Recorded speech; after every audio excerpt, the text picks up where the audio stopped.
The next part is going to start with a fireside chat. And for the fireside chat, I want to introduce you first, our VP Marketing, Melissa. And I want also to use this opportunity to thank Melissa and the marketing team for working on the content that you had in the last 2 days for months. So thank you very much. And also Scott, SVP from Zynga, and they are going to discuss everything around M&A. Melissa, Scott, thank you very much.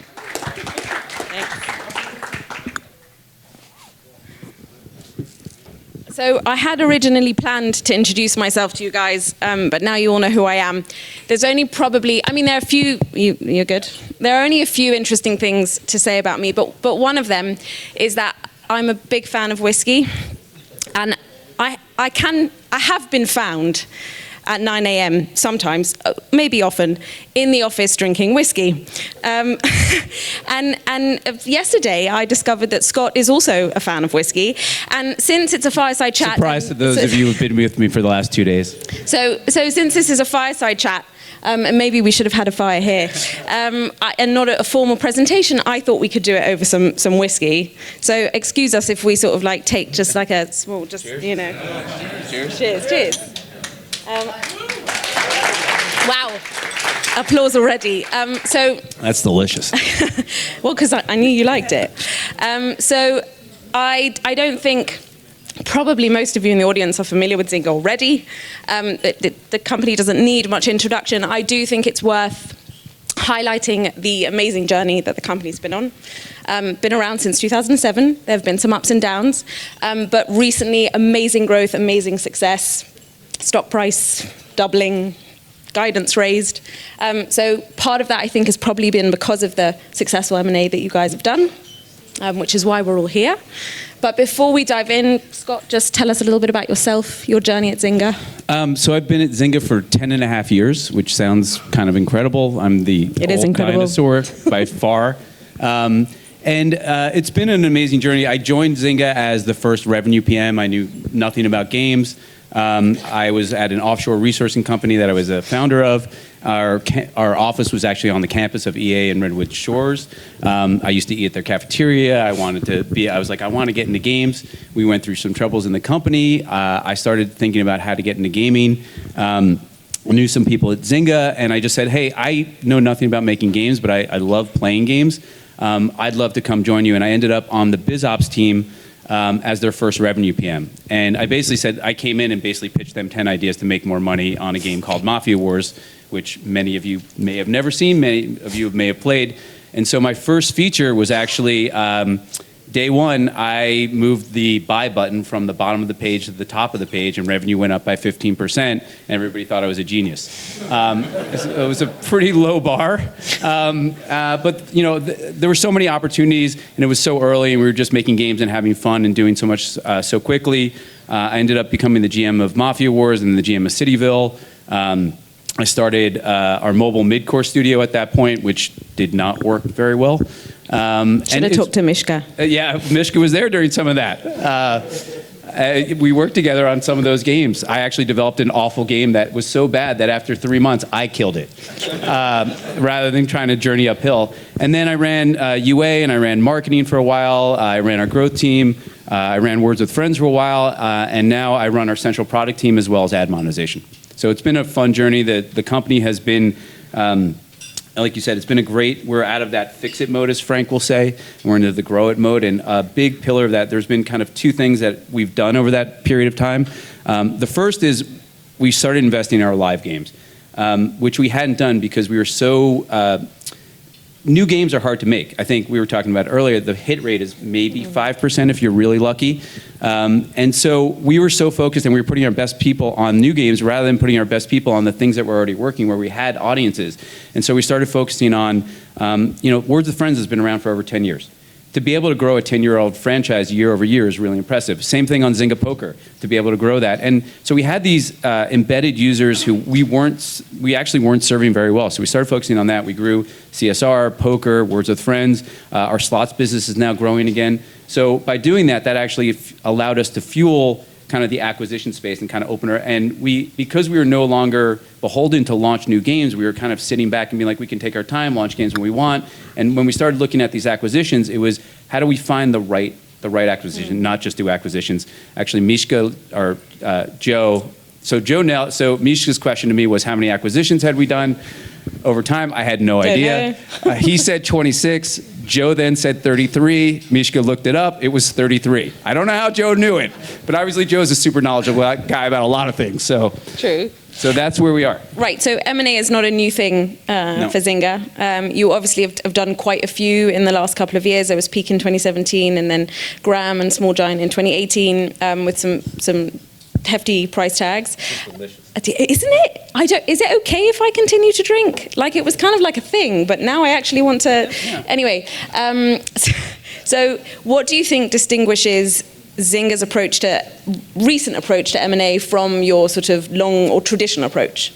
I think in the past we were looking at acquisitions for primarily economic terms, and now when we approach these, I think it's qualitative as well as quantitative. It's metrics-based as well as understanding the teams, and I think we rely much more on the teams because we've realized that these are long-standing relationships. We have the concept of a forever franchise, and forever franchise is a game that can last 5 or more years. And so when you think about acquiring a company, we want that relationship. It's a long-term relationship, and so we start first with meeting the people at the teams, like understanding, do our cultures match? Can we build games together? Are our processes going to match? And that change has made us much more successful. We also don't necessarily integrate people into Zynga. Tatiana's here from Graham. She can speak to it. We don't go in and change their culture. We respect their culture. We want to keep them the same. And so the combination of kind of going through our traditional metrics analysis, finding companies that are doing well, whether they're at small scale or large scale, plus a combination of really focusing on the team and how does that team fit into our culture and what can we learn from each other has really, I think, changed kind of the success ratio. I'd say our last 5 acquisitions have been all very successful for us. And prior to that, I would say our track record wasn't that great. Unfortunately. Honesty, it's from the whiskey. So would you say that it's sort of 50-50 qualitative, quantitative? Is it 60-40? Is it a time thing? If the qualitative checks out and the culture matches, then you start looking at numbers? Yes. It starts off kind of a relationship building, getting to know each other, seeing if we want to pursue that. Is there a match? Can we influence? And also, can we bring something to the table? Can Zynga help this company be more successful through all of the embedded things that we have? And if we can't, then we shouldn't do the deal, right? So it has to be a value exchange, and it has to feel good. And then we dive into the metrics, and then we start to look at, is this something that we can help grow? What's the lifespan of this? And a lot of it is, a lot of companies also have this very aggressive future slate that they're speaking to, but you have no idea whether or not it's going to work out. So if we just take what their core product is and we believe in the team, that's where we start to make the evaluation. And what are some of the sort of cultural factors that the DNA that you guys are looking for? Zynga is a very data-driven culture. And so does that match with the way we build games? Is that the way our PM teams think together? What are, when we talk to these people, like, how do they approach user acquisition? How do they approach ad monetization? Does that match with what we have? Can they integrate with our processes and our publishing, or they want to be standalone? How do they do roadmaps? How do they do prioritization? Do they have the concept of expected outcomes so that they can measure their success? Those are the things that Zynga's been built on over the years, and that's the way we've grown. In the last 10 years, we've always had kind of the same DNA. We have a very strong culture of experimentation. So are there matches along those lines? And because, again, we're going to work really closely together, so you want to have that match right from the beginning. You've mentioned kind of how do they want to run things independently or sort of, and also you've said that you're not sort of trying to force integration on any company you acquire. Post-acquisition, how do you manage that dynamic between studio independence and integration in a larger company? Yeah, we don't really do an integration per se. We have a lot of central services that are available to the companies that we acquire. We have publishing, we have user acquisition, we have ad monetization, we have my central product team, we have data science and analytics, and it's sort of an a la carte menu of what do you want to take and when. And then there are some cases where scale makes sense, right? If we have partnerships with large networks or ad monetization platforms that can benefit these smaller companies that might not have the same favorable terms that we have, sometimes that makes sense. If they don't have a gigantic data science team or ad monetization, they may rely on us, but they also may be doing it well themselves. We don't want to break what we're buying. If it ain't broke. If it ain't broke, and we're buying these companies because they're awesome at what they do. And so what we want to do is kind of remove hurdles and blockers for them rather than what we used to do, which I think was kind of like assimilating them into the Borg. And then, we were creating overhead for these companies where they were doing fine without us, and then we came in and created overhead. So we've learned from those mistakes, and now we have these services, and in some cases it's just triage. I mean, we've all run games here and services. Live services break. It's just the nature of, and so a lot of the smaller companies that we work with or acquire, when these breaks happen, they're not necessarily prepared to do it, prepared to analyze it or understand it. So I actually have people right now in Helsinki working with Small Giant, because sometimes these are smaller companies. So can we fly people out there and help them, and whether it's understanding an economy issue or a FATUI issue. We also have been doing this for a really long time, whether it's web or it's mobile. Making games hasn't changed that much. So we have, I don't think a playbook, but I think we have a really diverse tool set and pattern recognition from doing this across, every genre that was on Mishka's slide for the last 10 years and learning. And so what we also don't want to do is have the acquisitions that we do make the same mistakes we've made in the past. And the other big benefit they get is because we have so many different types of studios and scale, we can bring best practice. So it's interesting because an experiment that might work in a slots game might very well work in Merge Dragons. Obviously, you have to fit it and tune it accordingly, but because we have the ability to do that kind of sharing, it actually benefits all the studios across the world. Do you find that studios, maybe not overwhelmingly, but will often turn to you for help on specific things, while sort of let's say it's ad monetization or whatever it is, while other elements of game growth or game management will stay independent, or does it vary studio to studio? Each studio is completely different. Even internally, that's kind of how it works. A lot of my job on central product is really just influence without authority, trying to convince people sometimes to do certain things that I think are best, but I can't actually tell them to do it. The same way with the acquisitions. If I can show data or show upside or show why this might work and actually show experiments that convince people, that's the most effective way to get things done. But again, these game makers are experts at their craft, and that's why we're acquiring them. So I don't want to stop them, but I want to offer them guidance and consultation as necessary. And usually it's become, and some relationships are harder than others, and some take more time. And so we allow them all to move at their same pace. There's no playbook for how to do an integration per se. Is there an end goal? Sort of ideally everyone will be doing everything with central services? That's a great question. To be fair, I didn't include it on the list. That wasn't on the pre-read. It just came to me now. You don't have to answer. No, that wasn't on the pre-read. No, actually, I don't think that is the goal. Because, again, I think each company has their own culture. And preserving that culture, I think, is key to keeping their level of creativity at the highest point. And also, we're learning a lot from them along the way as well. So, Zynga is a large company.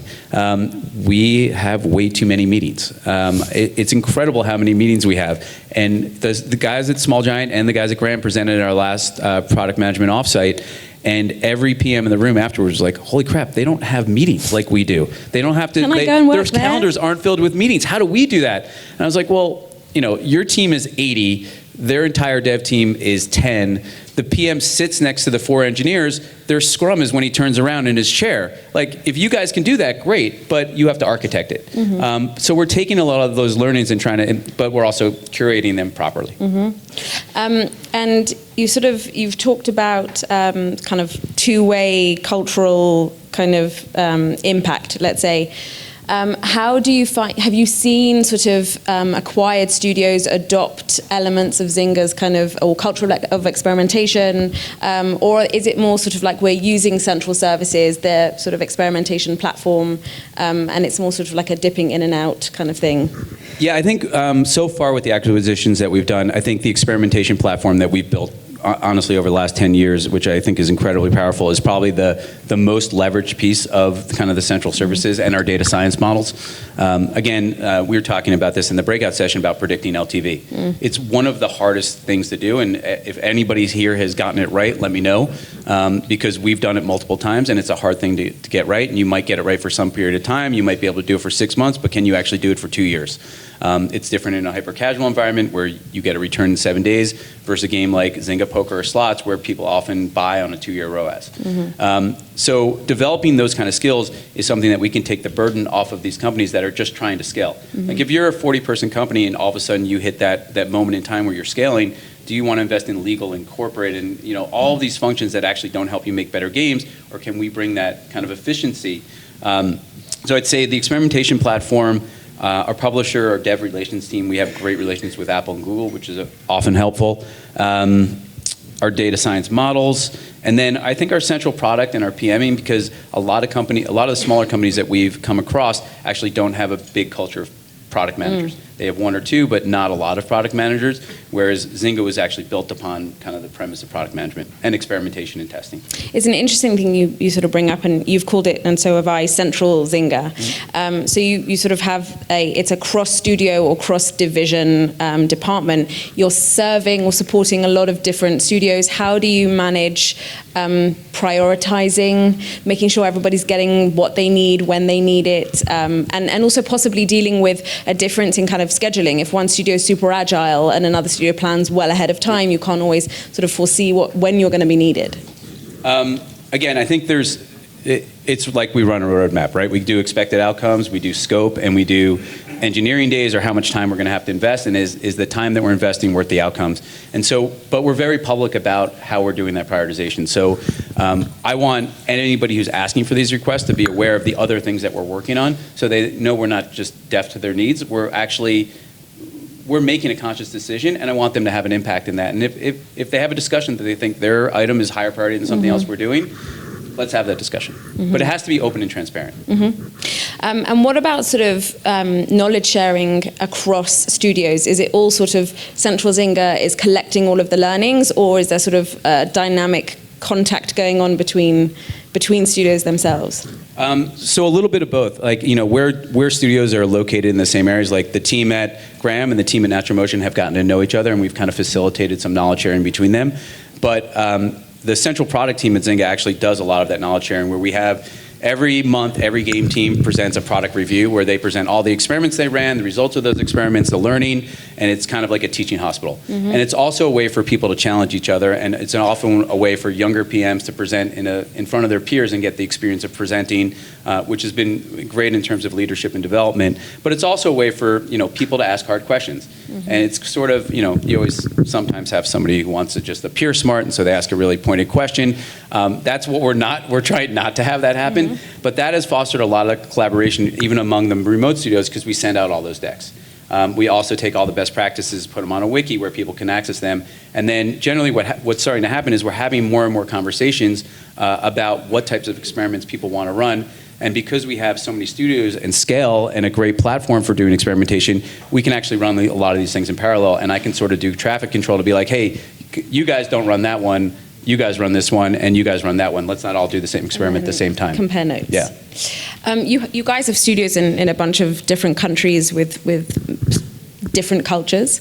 Do you find that there are sticking points, conflicts sometimes that come from different cultures being part of one organization, or is it more sort of a wonderful picture of one informing the other?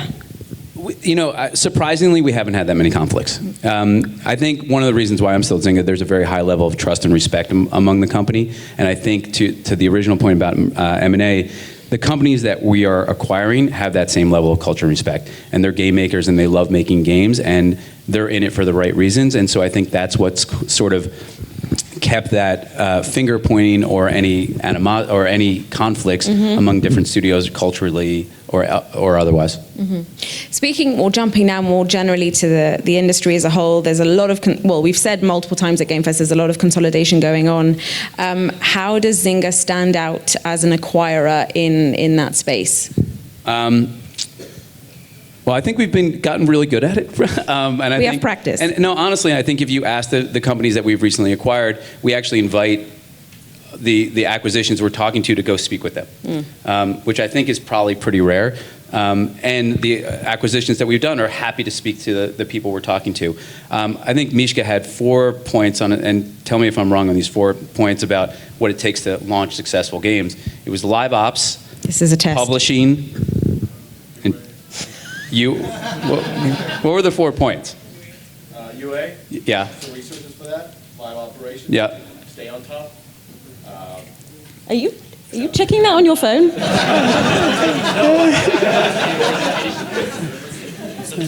I did. I love it. I got him. He'll get me back for that later.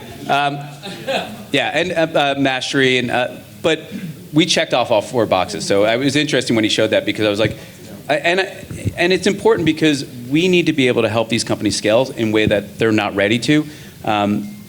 They've made great games. That's a given. That's why we're acquiring them. But we need to be able to help them scale and understand live ops. Live ops is a really hard skill.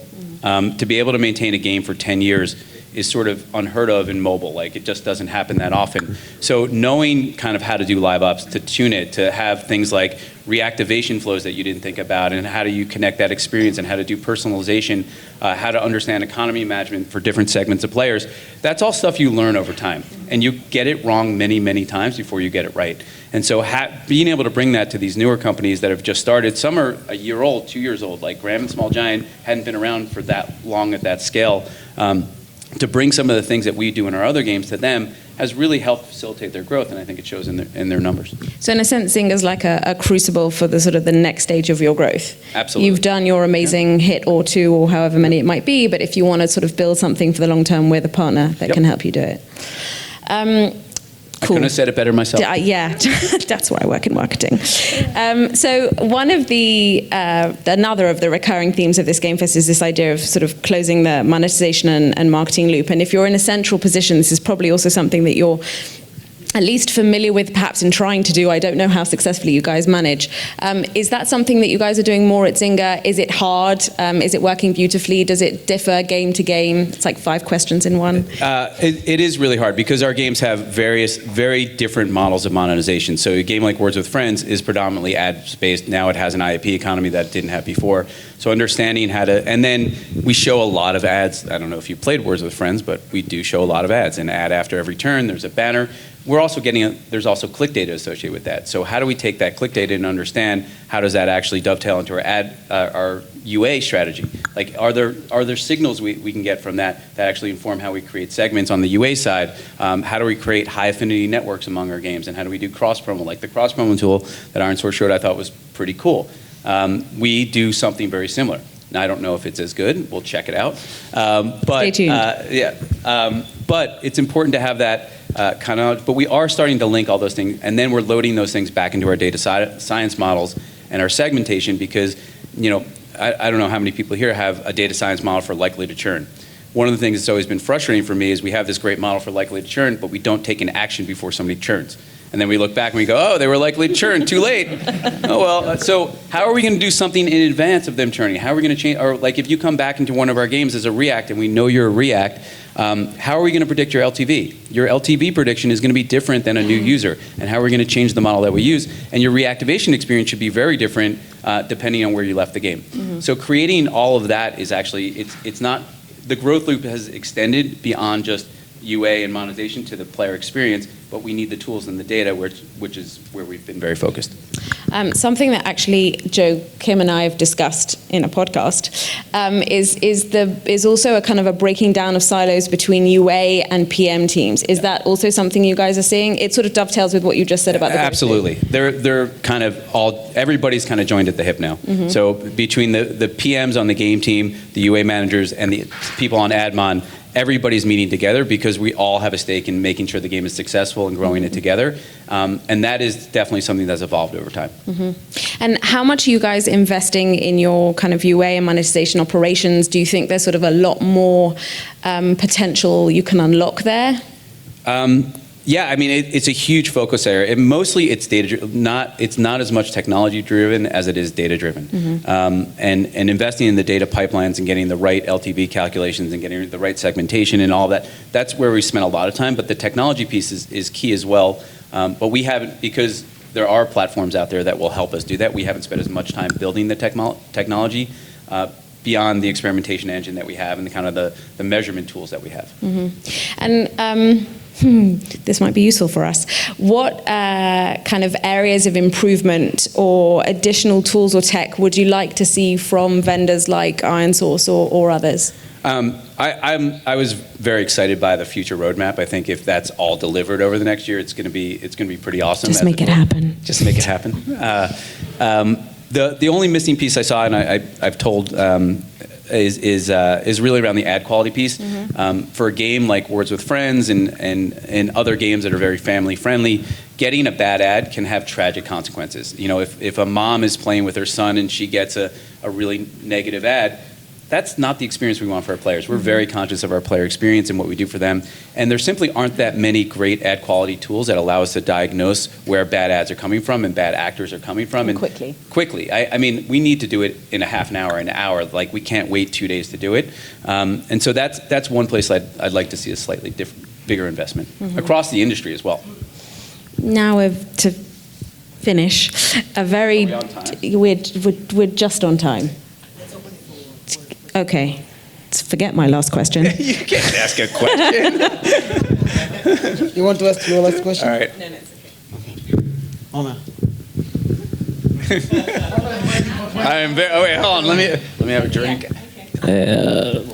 Omer from ironSource. It's like the craziest mic ever. You need to do it from here.